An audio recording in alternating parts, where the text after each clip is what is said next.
Hola, ¿qué tal? Bienvenidos a este programa, bienvenidos a Ágora, donde, como siempre, traemos a un personaje que, en este caso, también muy interesante, que viene a contarnos, bueno, pues sus experiencias y, sobre todo, ya desembocando directamente en el próximo domingo, el 20 de diciembre, con las elecciones generales. Es Joaquín Ramírez, bienvenido. Muchas gracias, bien hallado, Paco. Joaquín Ramírez es senador y además candidato al Senado por la provincia de Málaga y presidente de la Comisión de Justicia del Senado. ¿Exactamente qué es, Joaquín? Bueno, el Senado El Senado reúne, no, la comisión que usted el Senado se reúne en pleno y en comisiones, ¿no? La tramitación de las leyes pues pasa por comisiones, que son la composición de 25 senadores. En este caso yo he sido esta legislatura el presidente de la Comisión de Justicia, pues que ha tramitado más leyes que en ninguna ocasión. Hace un año y medio aproximadamente nos dijeron que la Comisión de Justicia había batido el número de reuniones de toda la historia del Senado, de reuniones de la Comisión de Justicia. Había batido el récord. Exactamente. ¿Cree usted que el ciudadano medio conoce exactamente, o por lo menos sabe, el funcionamiento del Senado? Porque todos los días se habla o de reformarlo, de quitarlo, o de... Evidentemente no, para nada. El Senado es como el Congreso. Nosotros tenemos que pensar que nuestro poder legislativo reside en las Cortes Generales. Las Cortes Generales son el Congreso y el Senado. La Cámara Baja, que es el Congreso, la Cámara Alta, que es el Senado. Las leyes, la iniciativa legislativa, la acción de control del gobierno, todo se tramita bicameralmente. Y entonces, pues, el Senado tiene un importante papel, aunque ahora se diga que no. Cuando algún periodista supo que las leyes, una vez aprobadas en el Senado, pasaban por el Congreso y podían ser modificadas, pues dijeron, esto no sirve para nada esto. Bueno, yo creo que, en fin, me parece una presunción un poco arriesgada. Sí, porque al fin y al cabo se complementan. Claro. Exactamente, no solamente se complementan, sino, por ejemplo, hay funciones como la famosa, del artículo que podría en un momento dado suspender las funciones... El 155. Exactamente, el 155. Las funciones de la comunidad autónoma catalana o de una comunidad autónoma cualquiera cuando se atenta contra el interés general, o por ejemplo la disolución del Ayuntamiento de Marbella, pues tuvo lugar en el Senado. Yo además tuve el honor de ser el ponente del Partido Popular, que no se ha hecho nunca en España. O sea, el Senado tiene su función y es una Cámara de Representación Territorial. ¿Por qué también se dice que no es auténtica Cámara de Representación Territorial? Pues bueno, pues sobre todo por un motivo, porque los nacionalistas, concretamente el Partido Convergencia Democrática de Cataluña, siempre ha criticado al Senado porque ellos querían que quien estuviera representado allí fueran las comunidades autónomas y no las provincias. Ahora mismo están representadas a ellos les interesaba más como comunidad que como provincia. Exactamente, claro. Es decir, la circunscripción electoral, que es la provincial en España, pues tiene representación en el Senado, también tiene representación cada comunidad autónoma. Pero a ellos les gustaría más, y por eso ellos en un momento dado intentaron disolver las provincias y crear las veguerías, pero resultó ser inconstitucional. Y bueno, en esa dinámica, ¿no? ¿Siguen utilizando los traductores, por curiosidad? Los traductores se utilizan. ¿Y eso no es un poco extraño? Es bastante extraño. Usted está allí, gente que somos todos del mismo país, traduciéndose de una a otra. Claro, eso fue algo que impulsó Rodríguez Zapatero con tantas cosas. Los nacionalistas planteaban, aquí hay que hablar vasco, hay que hablar gallego, hay que hablar valenciano, hay que hablar catalán. Y Zapatero dijo que sí, entonces se votó y se aprobó con el voto en contra del Partido Popular en la pasada legislatura. ¿Qué pasa? Algunos dicen, oye, ¿por qué el PP no lo ha hecho en esta que tenía mayoría absoluta, no lo ha quitado? Bueno, pues el PP no es un partido que vaya a romper. Cuando el PP gana unas elecciones, aunque sea con mayoría absoluta, sabe y es consciente de que tiene que gobernar para todos. Y entonces, si tenemos una prioridad y una urgencia, que es la economía, que es el empleo, pues no hemos querido, digamos, entorpecer con ninguna otra acción lo que tiene que ser nuestra opción y nuestra prioridad más grande. Joaquín, usted está en el Senado, pero usted es un malagueño del Partido Popular histórico, presidente del partido, ¿no? Presidente de honor, quiero, del partido. Ahora ya de honor, sí. De honor del partido, y siempre ha estado implicado en la provincia de Málaga.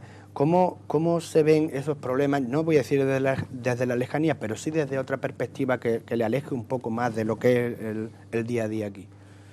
Bueno, yo me puedo ir a Madrid todas las veces que me vaya, pero yo voy a seguir estando aquí. Yo estoy en Málaga. Quiero decir, la perspectiva ya también es un poco... Puedo en un momento dado tener la perspectiva. Me cuesta mucho, porque yo me siento parte integrante, por supuesto, de la provincia de Málaga. la provincia de Málaga o la ciudad, en fin, pues cómo se ve desde fuera, ¿no? Pues somos objetivamente importantes. El hecho de que elijamos 11 diputados y que seamos populosos, es decir, que tengamos una importante población, nos hace importantes. El hecho de toda esta transformación que ha sufrido la provincia, con esa apuesta por la cultura, esa importante universidad, esa Costa del Sol tan bien comunicada, el AVE, el aeropuerto, las autovías, la realidad de los números turísticos, pues nos hace ser realmente, pues tengo que decirlo, un poco somos aquella capital del sur de Europa de la que hablaba Pedro Aparicio, que en paz descanse, pues somos un poquito la referencia provincial europea, somos, bueno, pues esa parte de Europa que está muy al sur del sur. Joaquín, usted lleva, como le digo, es un histórico del Partido Popular y lleva muchos años en esto. Habrá conocido todo tipo de personas que habrán pasado no solo por Málaga, sino también por otros sitios de la política. ¿No le parece que gente como Pedro Aparicio o ese tipo de políticos, ya que usted lo ha citado, es verdad que cada vez quedan menos? Yo creo que a Pedro Aparicio lo vemos en perspectiva, precisamente. Y además lo valoramos más porque las personas somos así, porque desgraciadamente ha fallecido. No, pero sí es verdad que la visión que él tenía sí era un poco a largo plazo. Sin duda, pero claro, yo por supuesto, sin menoscabo de que yo soy uno de sus admiradores y lo digo sin ningún tipo de complejo. Pero creo que para mirar a los políticos que hay ahora, pues nos cuesta más tener esa perspectiva. Sí, y es más fácil lo que digamos, cotidiano es verdad ya no hay políticos como antes. Fíjate, Churchill, bueno, el tiempo lo dirá. A mí me parece que Mariano Rajoy, o por lo menos el lenguaje, ayer, ¿no? O por lo menos el lenguaje no es el mismo, ¿no? El lenguaje de Pablo Iglesias no, pero de los demás sí. Yo hablo de los o el políticos. de Pedro Sánchez, que hasta ahora parecía otra cosa, pues tampoco, ¿no? Cuando insulta al presidente del gobierno en un debate, ¿no? Y de alguna manera pues emborrona toda la trayectoria democrática de nuestros debates exquisitos que teníamos que tener, pues esta apuesta de convivencia y de tolerancia que hemos hecho los españoles hace 37 años, ¿no?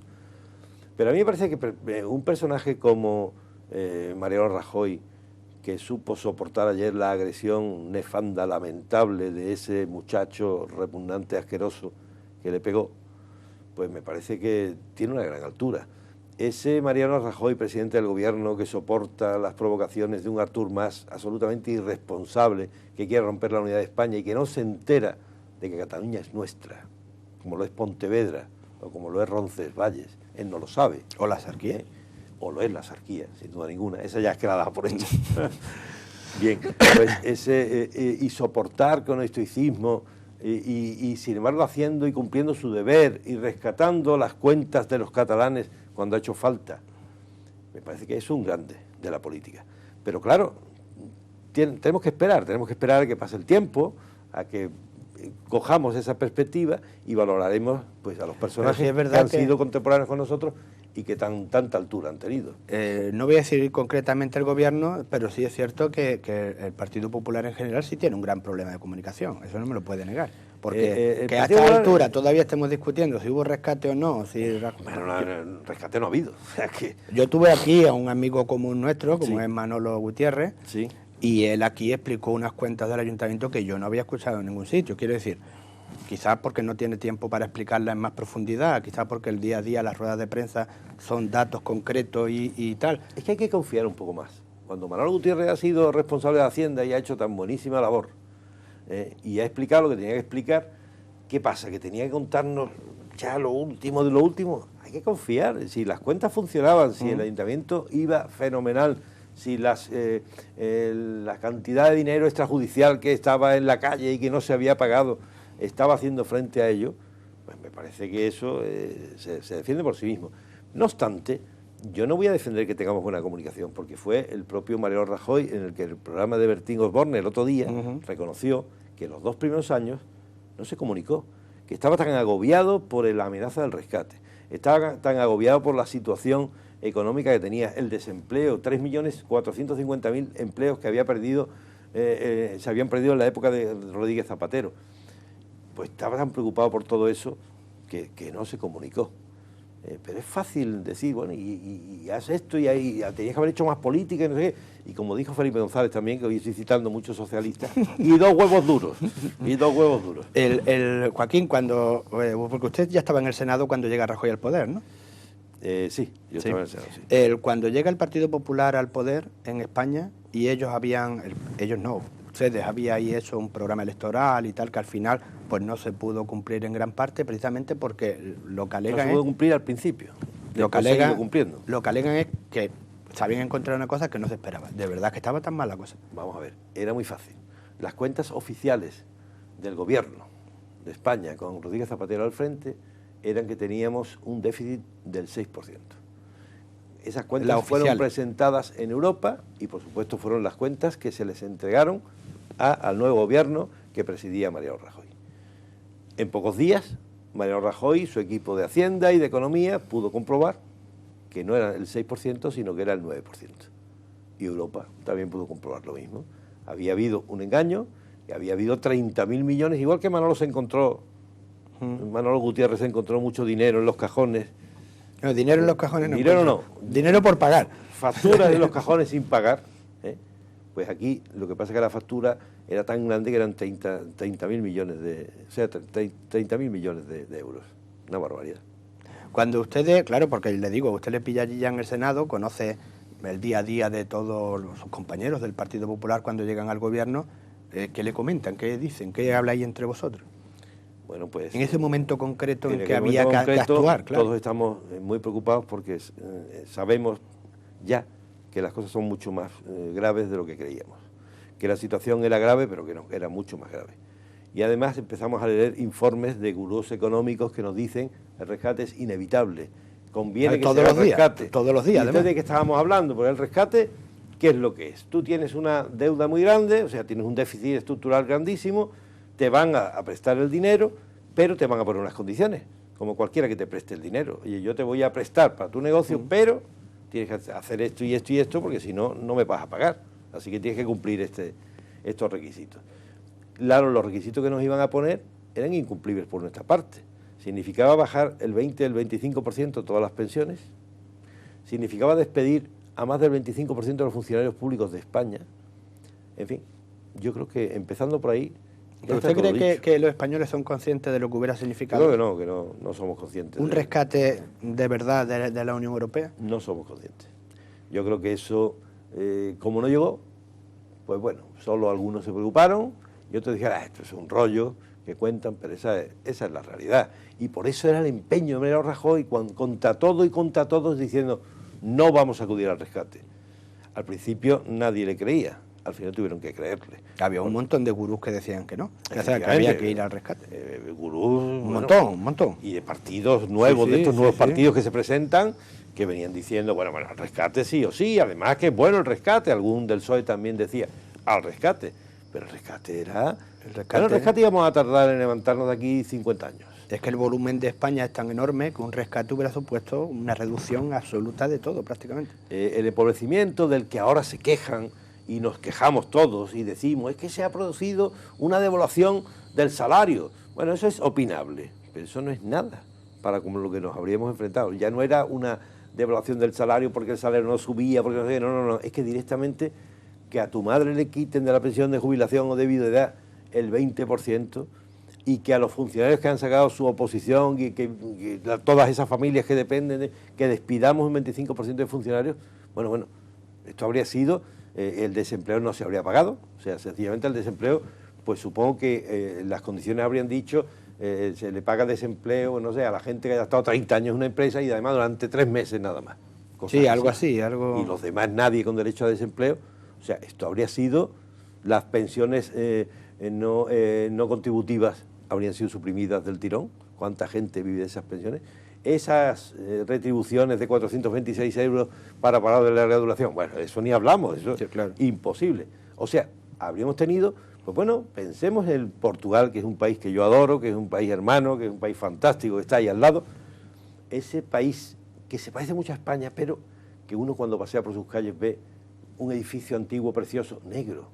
¿Por qué está negro esto? Porque nunca se ha limpiado, nunca se ha rehabilitado. El edificio está como está, porque para eso no hay dinero. Y cuando vas aquí y ves lo que gastamos y las cosas que hacemos, qué distinto, ¿no? Es curioso porque además, ya le digo, alguien como usted conoce la provincia perfectamente y habrá visto esa evolución en la provincia, ¿no? Hombre, claro, yo he visto la evolución de la provincia y tengo que decir... Ya nadie se acuerda cuando de aquí a Málaga tardábamos 2 horas, ¿eh? Me acuerdo perfectamente. Vamos, es Pero que 2 casi, horas, ¿eh? casi no me lo puedo creer. Cuando venir a Vélez Málaga, bueno, pues era una carreterilla Sí, señor. malísima, Bueno. pero es que hace nada de Es eso. que hace ¿no? 2 días, Es que efectivamente. hace 2 días. Y es que además recuerdo que había una ronda que llegaba al Rincón, nada más, que a Vélez por supuesto no llegaba, y que además, tengo que decirlo porque es justo, porque es la verdad, que los socialistas abandonaron este proyecto. Porque este proyecto que llegó a existir en el gobierno de Felipe González, de unirnos por autovía por esta zona oriental de la costa, y en un momento determinado decidieron dejarlo y dijeron, no, esto es muy abrupto, la orografía es muy dura, esa no la vamos a hacer. Y fue el Partido Popular de José María Aznar, con nuestra insistencia, tengo que decir, con Manuel Ortiz y conmigo, poniéndonos muy pesados. Para nosotros era vital. Nosotros, este es nuestro universo, Claro, este es nuestro claro. mundo. Para nosotros, poder ir a la costa granadina o Almería por autovía. Aquello por sí que era supuesto, una a Vélez, aventura. ni te cuento, Aquello era- sí que era una aventura. Exactamente, pero eso era vital para Ir de nosotros, Málaga ese al es nuestro Muñecar, mundo, ¿no? ir de Málaga al Muñecar, de la capital al Muñecar, eso era... Yo de niño viajé en la Alsina a Almería y creo, no sé si me voy a equivocar, que se tardaban 9 horas. A Almería con la Alsina. No sé qué Con las decirle, paradas, con esto y con lo posiblemente. otro, la carretera era terrible. Bueno, pues allí insistimos muchísimo y ese sueño, pues lo tenemos en la mano. Pero esta provincia de Málaga, que tiene el AVE, que nos lleva a todas partes, esta provincia de Málaga, que yo tengo que ir a Antequera ahora dentro de un rato, que es la capital, en fin, de Andalucía oficiosa, y la logística de Andalucía, sin duda ninguna, que está comunicado con todas partes. Esto es un sueño. Pero ya es incluso, algo- Joaquín, y usted estará de acuerdo conmigo, es que ir a cualquier pueblo pequeño, digamos, alejado de lo que ahora es la autovía, era una aventura de baches. En la aventura decían que subiera a Competa, que yo he subido mucho. Ajá. Decían que era la única carretera que tenía la habilidad, el que la había hecho, de que se podía marear hasta el conductor. Dice, esto no lo hay en España, nada más que yendo a Competa, ¿no? Y bueno, hemos tenido tantas cosas y la verdad que con sus dificultades, porque todavía nosotros en la Sarquía hay muchos pueblos que quisiéramos mejorar en fin, la carretera un poco para que sea un poquito más razonable. Pero vamos, razonablemente uno puede llegar a cualquier punto de la Sarquía, a cualquiera, a Sedella, Arenas, a donde sea, en un plazo normal. Joaquín, yo sí me gustaría contar con su experiencia, y ya no digo como del Partido Popular, como miembro del Partido Popular, sino por su experiencia, por haber conocido la provincia. ¿Cree realmente hoy, cuando se cuestiona continuamente hasta el propio país, la propia esencia del país, la propia comunidad, en fin, tantas cosas que se cuestionan, la Constitución, nos acordamos de 2 días atrás que no había ni centro de salud en los pueblos, que iba un médico una vez a la semana? ¿Todos eso somos conscientes de lo que hemos vivido? No somos conscientes, por ejemplo, de que en Estados Unidos la protección social no es esta. Y que el médico te cuesta el dinero y te lleva a la ruina. O sea, como tengas una como enfermedad te partas grave, un brazo. vamos, ya puedes vender tu casa y la de tus primos, ¿no? No somos conscientes de lo que tenemos, de esos centros de salud tan importantes que vertebran en nuestro territorio, ¿no? Y que lo tienes a la mano. No somos conscientes de lo que significa la figura que nos parece normal. El médico de cabecera. El médico de cabecera, que con todas las dificultades y con todo lo que podamos criticar a la Junta de Andalucía, que se ha hecho esto mal, la sanidad y tal, pero por encima de eso, en un plazo razonable de tiempo, muy razonable, el médico de cabecera te recibe, te mira, esto y lo otro, te manda al especialista. Bueno, Es que tienes un realmente- médico para ti. Y tienes un médico para ti. Tenemos un país con una protección social súper privilegiado. Es decir, ¿cuántos países hay con nuestra situación? Pues 10 o 12. Y en Europa nada más. ¿Por qué cree entonces que todos los nuevos partidos, esto, hay que cambiar el país? El país tiene que ser nuevo. Un poco por ignorancia, ¿eh? Un poco por ambición a veces política, a veces personal, un poco por falta de saber lo que es la democracia real ya, que se decía, ¿no? Democracia real ya. ¿Qué es la democracia real?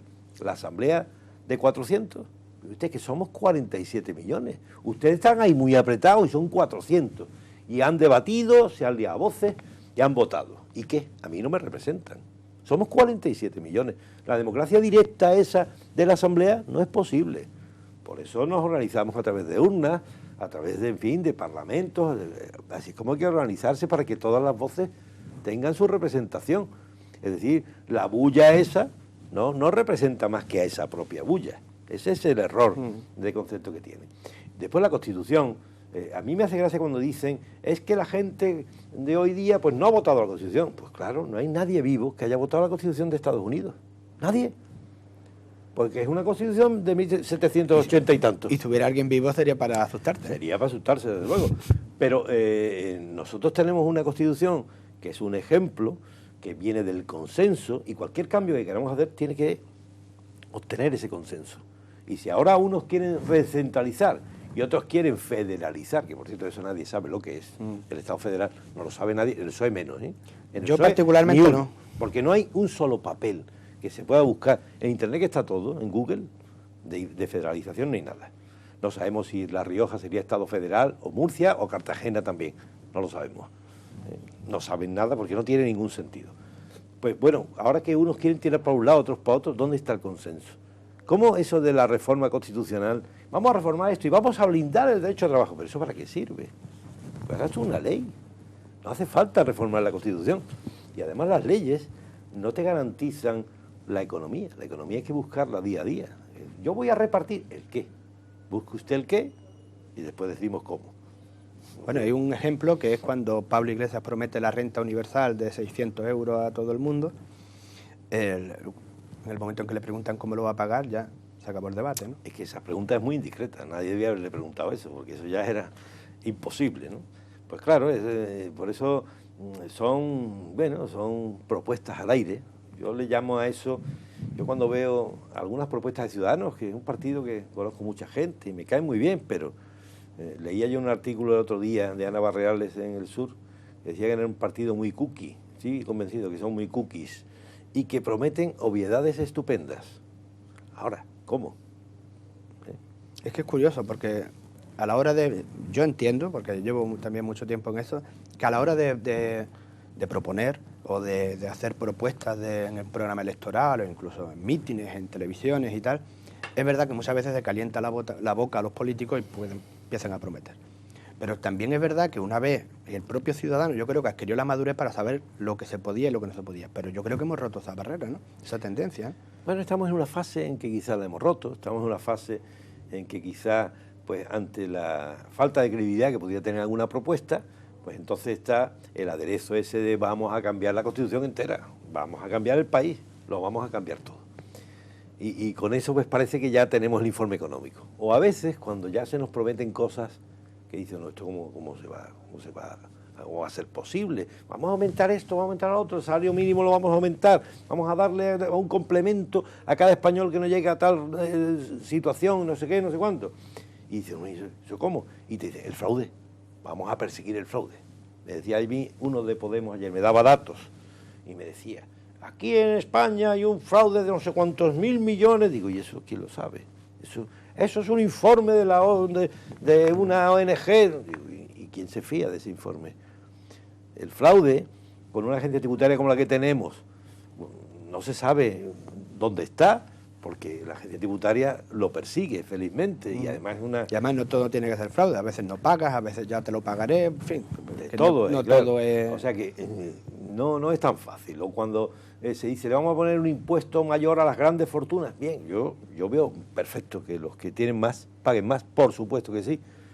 Pero hay que tener cuidado que los capitales no se vayan. O sea, que no le pongas imposible al capital la permanencia, porque entonces se irá. Entonces, si se esperara eso, ¿no? Se les pone un impuesto a las grandes fortunas y tal, y se espera que sigan aquí y que lo paguen. Cuando pueden cruzar la frontera, que encima no necesitan ni pasaporte, irse allí. Ni pasaporte, ni nada, y se va a Miami a vivir, y ¿qué ha pasado? No, yo creo que tenemos que cuidar, en fin, nuestra economía, y tenemos que hacer una economía posible. Y yo creo que la estamos haciendo, yo creo que razonablemente el país crece al 3,4%, más que ningún país de Europa. Crecemos en empleo, hemos creado 1.200.000 puestos de trabajo en los 2 últimos años, aspiramos a crear 2 millones de puestos de trabajo en la próxima legislatura y aspiramos a lograr ese número mágico de los 20 millones que ya nos dice que el sistema de pensiones es otra vez sostenible, que es lo menos que necesitamos. La hucha de las pensiones que siempre dicen. A veces se oyen cosas tan extrañas como a Pedro Sánchez criticando al gobierno de Mariano Rajoy y del PP por haber usado el fondo de reserva de las pensiones para pagar las pensiones. Pero bueno, ¿para qué está? pero si nos dejaron Sí, es todo para- en ruinas, habrá que hacerlo, por supuesto que sí, y para eso está. Y decía, el ahorro de los pensionistas, eso no es ahorro de los pensionistas, eso es dinero de remanentes que procede de los impuestos, que se usa precisamente para garantizar las pensiones. Y hablando de blindar, pues nosotros hemos blindado las pensiones a través de una ley, y no solamente hemos blindado las pensiones, sino hemos dicho, y viene en la ley, que nunca jamás podrá volverse a congelar las pensiones como hizo Zapatero, ni a bajarse su cuantía, sino que todos los años como mínimo subirá un 0,25 más el IPC cuando el IPC haya, porque ahora mismo Joaquín, el IPC nos es cero. queda muy poco tiempo, pero yo sí me gustaría hacerle una pregunta, porque yo sé que usted es escritor también. Bueno, lo intento, sí. ¿Se puede compaginar o no? Ser escritor, la mente abierta, unas ideas mucho más... Claro, Claro que se puede compaginar, uno tiene que ser siempre un ser libre. pero que en este caso ha sido al revés, ¿no? Quiero decir, ¿usted ha sido escritor cuando ya era político o no? ¿O eso se nace con esto? Yo no sé, yo empecé a escribir artículos con 16 años y escribía en Diario Sur. ¿Todavía lo sigue haciendo? Artículos en aquella época, y por supuesto con 16 años no era político, o sea que es mucho antes el ansia de escribir. Quizás lo que yo sí he hecho durante mucho tiempo de la política es no escribir. Lo que sí también he hecho es escribirme mis propios artículos y mis propios discursos. A mí no me ha hecho nadie. Que Yo no he tenido negros nunca. Ya de por sí ¿no? es un... Y alguna vez cuando irrumpí con los artículos, porque empecé en La Opinión, que estuve casi 4 años escribiendo los domingos, y ahora en Diario Sur, me llegaba algún comentario que decía, ¿y quién le escribe los artículos? Bueno, pues a mí los artículos no me los escribe nadie, ¿eh? Eso por supuesto. No podemos dar fe de ello porque, vaya, le hemos leído algo y... Bueno, y ya en esto pues he tenido la suerte y el privilegio de ganar el premio parlamentario de este año, que nunca lo había ganado un senador. Y bueno, yo nunca me había presentado a un premio literario, pero lo he ganado con un relato que se llama Cielo Polaco, que es un poco divertido. Sale Zapatero, ¿no? Sale Zapatero. Sale Zapatero, porque claro, el premio relato parlamentario tiene que versar sobre alguna cosa de política, aunque realmente es político y es de ciencia ficción también, ¿eh? Entonces, política ficción. ¿Por llamarlo así? No es política ficción, eso no. Bueno, Joaquín, ha sido un placer tenerle aquí. Paco, esta es su casa para cuando quiera, y si tiene algo más que añadir, bueno, pues está a tiempo. Pues bueno, yo creo que añadir que realmente el momento que vivimos es un momento especialmente importante, por la gravedad de las circunstancias que nos han rodeado y por la gravedad que pueden tener las decisiones de romper con una dinámica de política económica, de crecimiento y de recuperación de empleo. Y yo quiero llamar a la responsabilidad de mis paisanos, a la responsabilidad de los ciudadanos españoles, para que este próximo domingo pues pensemos muy seriamente en España, en lo que nos conviene a todos, y que no rompamos con lo que es un camino que nos puede llevar a recuperar la vieja senda de esa prosperidad que todos necesitamos para nosotros y para nuestros hijos. El futuro está a la vuelta de la esquina, y Rajoy es un hombre que no es un tipo chistoso, que no es un tipo que está con frivolidad atendiendo las cosas, sino que está con estoicismo, con rigor y con responsabilidad, afrontando una época en favor del interés de todos. Muy bien, Joaquín, pues lo dicho, ha sido un placer tenerla aquí y esta es su casa para cuando quiera. Muchas gracias. Y a ustedes lo mismo, también esta es su casa, la casa de todos los axárquicos, aquí en Axarquía 24.